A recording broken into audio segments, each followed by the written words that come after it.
శ్రీ గురుభ్యో నమః. యూట్యూబ్ ఛానల్కి స్వాగతం. ముహూర్తసార సంగ్రహం అనే ప్రాచీన జ్యోతిష గ్రంథంలో ఆర్థిక వ్యవహారాలు ఏ రోజు అంటే ఏ వారం చేయాలి, ఏ వారం చేయకూడదు అనే విషయాన్ని సమగ్రంగా వివరించడం జరిగింది. ఏ రోజు అంటే ఏ వారం అప్పు చేయాలి, ఏ వారం రుణం చేయకూడదు లేదా రుణం ఇవ్వకూడదో ఈ ముహూర్తసార సంగ్రహంలో వివరంగా తెలియజేయబడింది.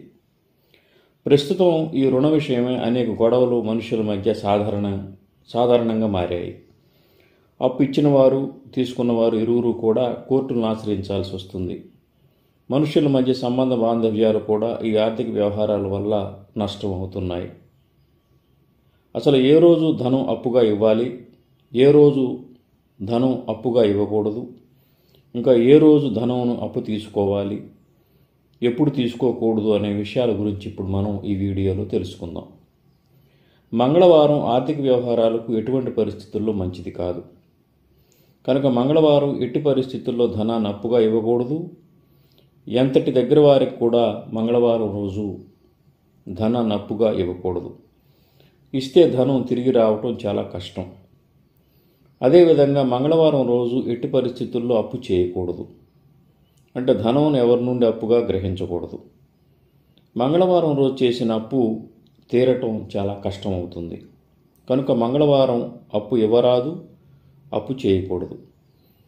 మంగళవారం చేసిన ఆర్థిక లావాదేవీలు చాలా గొడవల్లో పడతాయి.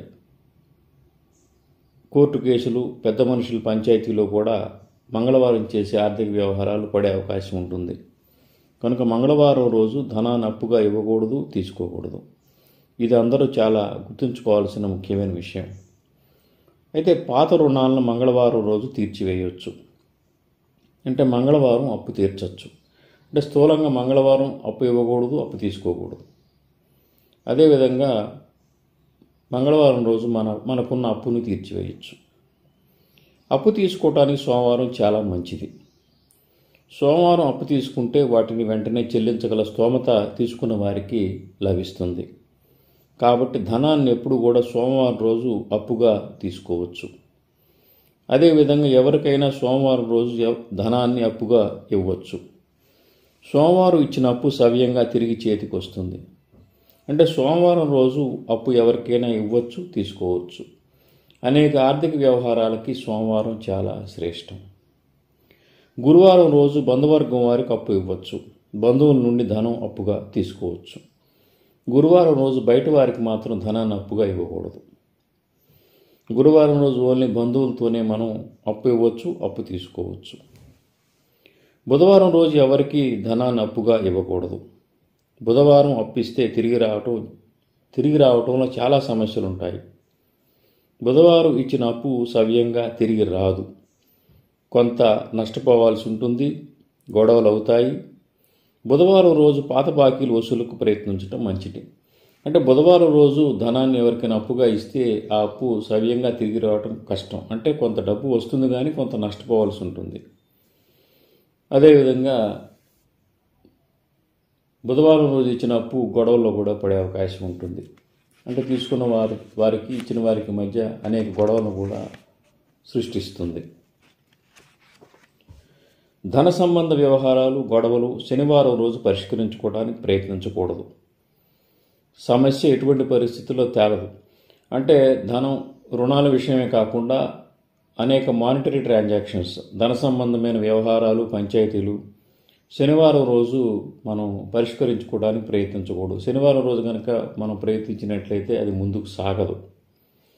ఆదివారం రోజు స్వల్ప మొత్తంలో ధనాన్ని అప్పుగా ఇవ్వచ్చు. కానీ ఆదివారం రోజు అప్పుగా తీసుకోకూడదు. అప్పు తీర్చడం కష్టం అవుతుంది. అంటే ఆదివారం రోజు మనం ధనాన్ని ఎవరికైనా అప్పుగా ఇవ్వచ్చు కానీ మనం తీసుకోకూడదు. మనం కనుక ఆదివారం రోజు అప్పు తీసుకుంటే ఆ అప్పును మనం తిరిగి చెల్లించడం చాలా కష్టం అవుతుంది. హస్త నక్షత్రంలో అప్పులు చేస్తే ఆ అప్పులు అసలు తీరవు, ఎప్పటికీ నిలిచే ఉంటుందని శాస్త్రవాక్యం. కనుక ఆర్థిక సంబంధమైన వ్యవహారాలు మనం చేసేటప్పుడు ఈ వార నియమాలను కనుక పాటించినట్లయితే ఎటువంటి గొడవలు కూడా రావు. ఇంకా షేర్ మార్కెట్లో ఏ రోజు పెట్టుబడులు పెట్టాలి, ఏ రోజు ఎటువంటి కంపెనీస్ మీద ఇన్వెస్ట్మెంట్ చేయాలనే విషయాలు భవిష్యత్ వీడియోలో వివరించడం జరుగుతుంది. శ్రీ దత్త శరణం మమ. శ్రీ ఉమామహేశ్వర కృపాసిద్ధిరస్తు. స్వస్తి.